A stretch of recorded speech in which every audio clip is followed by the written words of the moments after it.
आपल्या मनाप्रमाणेच एखाद्याला जर करियर करायचं असेल, म्हणजे कुठलाही बाकीचा न विचार करता, की मला याच क्षेत्रामध्ये पर्टिक्युलर करियर करायचं आहे. तर करता येतं? कसं असतं, की आपल्या मराठीमध्ये एक म्हण आहे, हं, "प्रयत्ने वाळूची कणर गळिता तेलही गळे." हं, एखाद्या गोष्टीसाठी, एखाद्या कार्यासाठी तुम्ही सातत्यानं जर प्रयत्न करत असता हं. आणि एक शाहरुख खानचा डायलॉग पण आहे, पण वाटतं, की "अगर किसी चीज़ को आप शिद्दत शिद्दत से से चाहो. चाहोगे, तो पूरी कायनात उसको मिलाने में जुटी रहती है." खरंय. हं, तर जेव्हा एखादी व्यक्ती एखाद्या गोष्टीचा ध्यास घेऊन हं, मनी ध्यानी त्याच्यामध्ये त्याच बाबतीतला प्रयत्न करण्याचा, कितीदाही पडलं तरी उठून तेच प्रयत्न चालू ठेवण्याचा, हं, जर ध्यास असेल आणि त्याच्यामध्ये तेवढी मानसिकता असेल, की हं, मी हे एक ना एक दिवस अचीव्ह करणार आहे आणि मला ते करायचंच आहे. हं. मस्ट फार महत्वाचं असते. ते खरं. च लावणं फार महत्वाचं असतं. हं, जेव्हा तुम्ही च लावून एखाद्या गोष्टीवर स्वतःवर विश्वास, स्वतःच्या मानसिकतेवर, स्वतःच्या आत्मबलावर, हं, सेल्फ कॉन्फिडन्सवर विश्वास ठेवून जेव्हा एखाद्या गोष्टीवर सातत्यानं प्रयत्न करतात ना, हं, तेव्हा तुम्हाला वेळ लागेल. थोड्या दुसऱ्यापेक्षा जास्त वेळ लागू हं. शकतो. पण तुम्ही जर स्वतःची हिंमत नाही हारली आणि स्वतःहून आणि दुसरी गोष्ट आपल्या शास्त्रामध्ये अशी की आपले प्रयत्न अधिक ईश्वरी उपासना बरोबर यश हे जीवनाचं सूत्र असतं. खरंय. तर त्यानुसार आणि कोणते ग्रह आडवे येतात. एखाद्यानं ठरवलंय की मला अमुक गोष्ट करायची आहे आणि हं, त्याच्यामध्ये तो प्रयत्न करतो. हं, आता माझ्याकडे असे बरेच मुलं येतात की 5-5, 7-7, 7-7 वेळेस यू-पी-एस-सीची, एम-पी-एस-सीची एक्झाम देतात, हं, क्रॅक नाही होत. हं, तर त्याच्यामुळे ते अर्ध्या-अर्ध्या मार्काने, 1-1 मार्काने जातात. कशामुळे जातात? मग तेव्हा जेव्हा पत्रिका पाहतो कुठेतरी त्याच्यासाठी अधिकार येण्यासाठी गुरु पण महत्त्वाचा असतो, सूर्य पण महत्त्वाचा हं, असतो. हं, तर हे ग्रहांची स्थिती काय आहे? कशामुळं किंवा अस्तंगत झालेला असेल तुमचा स स कोणताही ग्रह, गुरुग्रह जास्त हं, असेल, तर अशा वेळेला आपण प्रयत्न करून यश मिळत नाही किंवा वर्तमान स्थितीमध्ये एखादी महादशा अशी चालू असते किंवा त्या स्थितीमध्ये नेमकं आपल्याला ते आपण प्रयत्न करायला सुरुवात करतो. शनीची 7.5 सुरू होते हं, हं, किंवा महादशा राहूची, शनीची, पापग्रहांची चालू होते. हं, अशा वेळेस प्रयत्नाला यश मनाप्रमाणे मिळत नसतं. हं, तर अशा वेळेला असे कोणते ग्रह आहेत, की जे आपल्याला अडचणीत आणतायत किंवा मनाप्रमाणे रिझल्ट आपल्या वेळेमध्ये आपल्याला मिळत नाही. हं. तर अशा वेळेला ते ग्रह जाणून घेऊन त्याची जी यंत्र असतात, मंत्र असतात, पूजा असतात, काही रत्न असतात, याच्या माध्यमातून आपण त्याच्यावर मात करून आपले प्रयत्न अधिक ईश्वरी उपासना, बरोबर यश ज्याला मी म्हणतो, की तुमचे अडथळे नेमके काय आहेत हे जाणून घेऊन जर त्याच्यावर आपण थोडं ओव्हरकम केलं, त्याच्यावर थोडं काम केलं आणि त्यासोबत आपले प्रयत्न पण चालू ठेवले, तर मला वाटतं ते यश मिळायला सोपं जातं आणि मग आपल्या मनात कोणतीही इच्छा असू दे, आपण एखादी गोष्ट करू. फक्त एवढं आहे, की त्याच्यामध्ये कमजोर मनाचा व्यक्ती नाही चालत. हं. बरं. की दिवा स्वप्न पाहणारे नाही चालत. हं, हं. तर अब्दुल कलामचं एक वाक्य आठवतं मला इथे, की त्यांनी एका ठिकाणी बोलून दाखवलेलं आहे किंवा लिहिलेलं आहे, की स्वप्न असे पहा, की त्यामुळे आपल्याला झोप नाही लागली पाहिजे. क्या बात है! हं, झोपेत तर स्वप्न कोणीही पाहतं. तर महत्त्वाची गोष्ट की तुम्ही जेव्हा एखादं वेगळं स्वप्न पाहताय, हं, तर तिथे अडचणी आहेत, तिथे समस्या असणार आहे, तिथे संघर्ष असणार आहे आणि असा संघर्ष असेल तर कारण कारण काय की तुम्ही प्रवाहाच्या विरुद्ध एखादी दिशा निवडलेली जेव्हा असते ना, हं. तिथे ह्या गोष्टी येतच असतात. खरंय. आणि जोपर्यंत तिथे तुम्ही प्रूव्ह होत नाहीत, स्वतःला सिद्ध करत नाहीत, तोपर्यंत तुम्हाला समाज, कुटुंबातले फॅमिली मेंबर किंवा नातेवाईक हे कुणी मानत नसतं. हं, हं. आणि इथे मेन खच्चीकरण असतं, की आजूबाजूच्या लोकांचं, घरातलं वातावरण, आजूबाजूच्या नातेवाईकाचं वातावरण, सामाजिक वातावरण याच्यामध्ये मुलांचे खच्चीकरण जास्त होतं. पण त्याच्यामध्ये त्याला जर सपोर्ट केला आणि त्यानं स्वतःहून स्वतःवर विश्वास ठेवला, हं, की आज हरकत नाही, आपण यशस्वी नाहीत, आज ना उद्या आपण नक्की यशस्वी होणार आणि आपण प्रत्येक वेळेस प्रयत्न करताना अपयश जरी आलं, तर त्याच्यावर टेन्शन न घेता, हं. त्याच्यावर नेमकं आपण कुठं चुकलोय ह्याचं चिंतन करायचं, चिंता न करता. हं, हं, हं. चिंतन करून जर आपण पुढे गेलो, तर आपण त्या चुका दुरुस्त करून सातत्यानं प्रयत्न केला, तर एक ना एक दिवस तुम्ही परफेक्ट होऊ शकता. कारण तुमच्या प्रयत्नामध्ये सातत्य असतं, तुमच्या प्रयत्नामध्ये एक दृढ संकल्प असतो, दृढ निश्चय असतो आणि हं. त्याच्यामुळे तुम्ही तुमचं चांगल्या प्रकारे सक्सेस होऊ शकता. नक्की सर.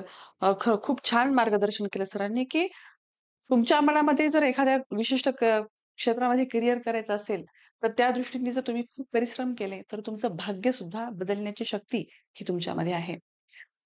बऱ्याच वेळेस एक असं महत्त्वाची होतं. गोष्ट इथे बोलतो, तो हं. भाग्याचा विषय काढल्यामुळे. हो, हो. कसं आहे, की परमेश्वराने आपल्याला बऱ्याच गोष्टी दिलेल्या आहेत. हं, त्याच्यामध्ये सगळ्या गोष्टी दिलेल्या आहेत. फक्त एकच गोष्ट आपल्यावर सोडलेली आहे. हं. ते म्हणजे भाग्य. खरं भाग्य हे घडवावं लागतं. भाग्य घडत कधीच नसतं. हं, हं. त्यासाठी तुम्हाला अतोनात प्रयत्न करावे लागतील, अतोनात कष्ट करावे लागतील, अतोनात अभ्यास करावा लागेल. हं, प्रत्येक गोष्टीमध्ये सातत्य ठेवावं लागेल आणि ध्येय वेडा, वेडा माणूसच इतिहास घडवत असतो कधी पण. खरंय. ज्याला लोकं वेड्यात काढतात तोच एक ना एक दिवस इतिहास घडवत असतो.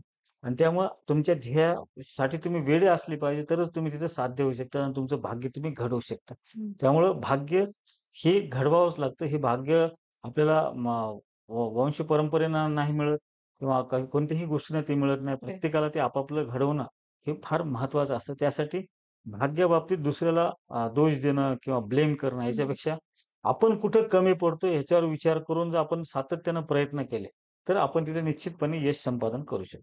आणि याच्यामध्ये तुम्ही आता एक खूप छोटीशी म्हणजे बाउंडरी लाईन आहे. इच्छा असणं आणि त्या दृष्टीने योग्य ते प्रयत्न करणं. म्हणजे तुम्ही नक्कीच. आत्ताच जे सांगितलं, हं. की फक्त दिवास्वप्न पाहूनही नाही चालत. त्यासाठी तर बरेचदा काय होतं माहिती आहे का, की आता आपला करिअरचा विषय आहे. हं, माझ्याकडे बरेच पालक त्यांच्या मुलांना घेऊन येतात हं.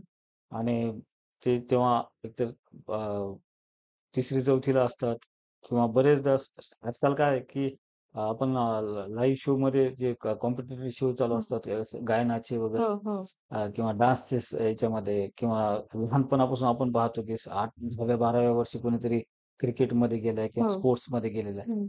त्यामुळे जागृत पालक खूप खूप जागृत झाले. खूपच, खूपच तर जास्त. त्यांना असं वाटतं, की आपला कोणताही डिसिजन आपल्या पाल्याच्या बाबतीतला चुकलं नाही पाहिजे. त्यामुळे पहिल्यापासून ते सतर्क असतात. हो. आणि मग ते बरेच असे पालक असतात, की त्यातल्या त्यात मला वाटतं मेट्रो सिटीमध्ये हे प्रकार खूप जास्त आहे.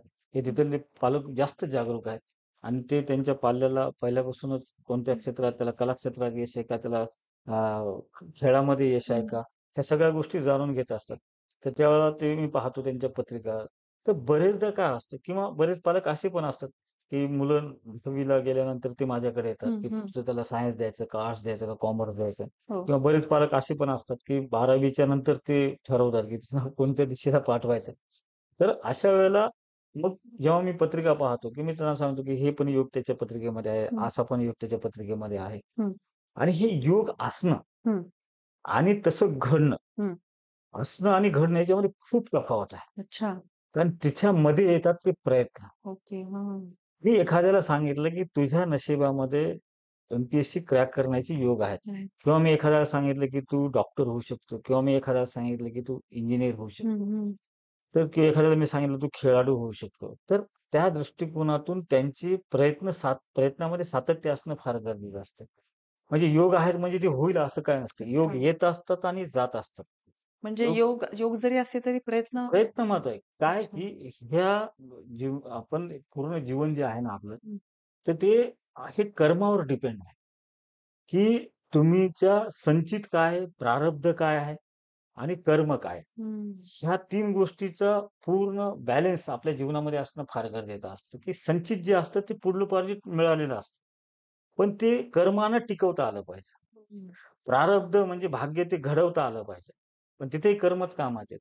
की तुमचे कर्म काय आहेत? तुम्ही कर्म कसे करताय? तुम्ही प्रयत्न कसे करताय? तुम्ही तुमच्या कर्माला दिशा काय देताय? हं, हे फार महत्वाचं असतं आणि त्यानुसार तुमचे जर प्रयत्न असतील, तर ग्रहांची साथ पण तुम्हाला चांगली मिळू शकते. हं, आणि महत्त्वाची गोष्ट काय, की मी म्हणतो ना, की एखाद्या गोष्टीचं काम होण्यासाठी किंवा एखाद्या करिअरमध्ये अडचण येत असेल, तर अमुक रत्न द्या, अमुक पूजा करा किंवा अमुक मंत्र म्हणा. हं, याच्यापेक्षा ते करणं तर गरजेचं आहे. हं, आणि त्याच्यानं काय होतं, की मनोबलाचं खच्चीकरण ते कमी होऊन जातं. हं, आत्मबल वाढतं, सेल्फ कॉन्फिडन्स वाढतो आणि तुमच्या प्रयत्नाला यश देण्याचं काम ते करत असतं. हं. इथे हे वाक्य फार महत्वाचं, की प्रयत्नाला यश देण्याचं ते काम करत असतात. अच्छा. पण ते केल्यामुळं किंवा जप केल्यामुळं, रत्न धारण केल्यामुळं आणि तुम्ही प्रयत्नच केले नाहीत, नुसतंच बसलात, तर हं. तुम्हाला यश परमेश्वर पण देणार नाही. अगदी खरं. आईनं जरी ताट समोर तुमच्या वाढून ठेवलं, हं, तिनं हातानं घास जरी तुमच्या तोंडात टाकला, तर हं, शेवटी तुम्हाला चावणं आहे. हं. बरं चावलं नाही तर गिळणं तर महत्वाचं आहे. पण तुम्ही तेही करत नसताल, तर मग यश कुठून मिळणार? खरं आहे. त्यासाठी महत्वाची गोष्ट असते, की प्रयत्न आणि कर्म ह्याची सांगड व्यवस्थित घालता आली पाहिजे आणि जेव्हा दिशा कळते आपल्याला, एक मार्ग माहीत झाला की आपल्याला ह्या मार्गाने जायचंय हं, आणि त्यासाठी आपल्याला साधन म्हणून आपल्याला एखादा मंत्र असेल, हं, एखादं यंत्र असेल, एखादं रत्न असेल, कोणी दिलं असेल, हं, तर ते नुसतं म्हणजे एखादं वाहन दिलं आपण आणि ते वाहनामध्ये आपण पेट्रोलही टाकत नाही, डिझेलही टाकत नाही, जे काही असेल हं, आणि त्याला सेल्फही मारत नाहीत. हं. आपण वाहनात बसलोय. पण वाहन ऑटोमॅटिक ते चालणार नाही ना. अगदी त्याला चालवावं पण लागणार आहे. खरं आहे. कर्म पण तेवढेच महत्त्वाचे असतात. त्यामुळं प्रयत्नाला अनन्यसाधारण महत्त्व आहे. हां, पण आपल्या प्रयत्नानंच सगळ्या गोष्टी होतात का? तर तसं नाही. अच्छा. तर प्रत्येक गोष्टीमध्ये तुमच्या प्रयत्नाला भाग्याची साथ असणं पण तेवढंच गरजेचं असतं. की तुम्ही प्रयत्न करत चाललात, यश तुम्हाला मिळत नाहीये आणि मग दिशा कुठेतरी तुमची चुकलेली आहे.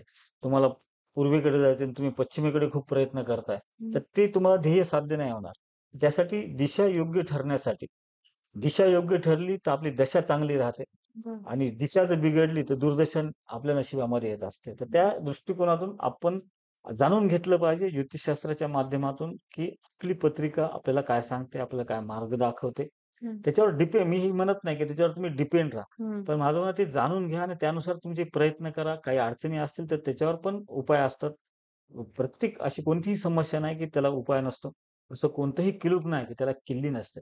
तसंच प्रत्येक समस्येला काही ना काहीतरी उपाय हा असतो.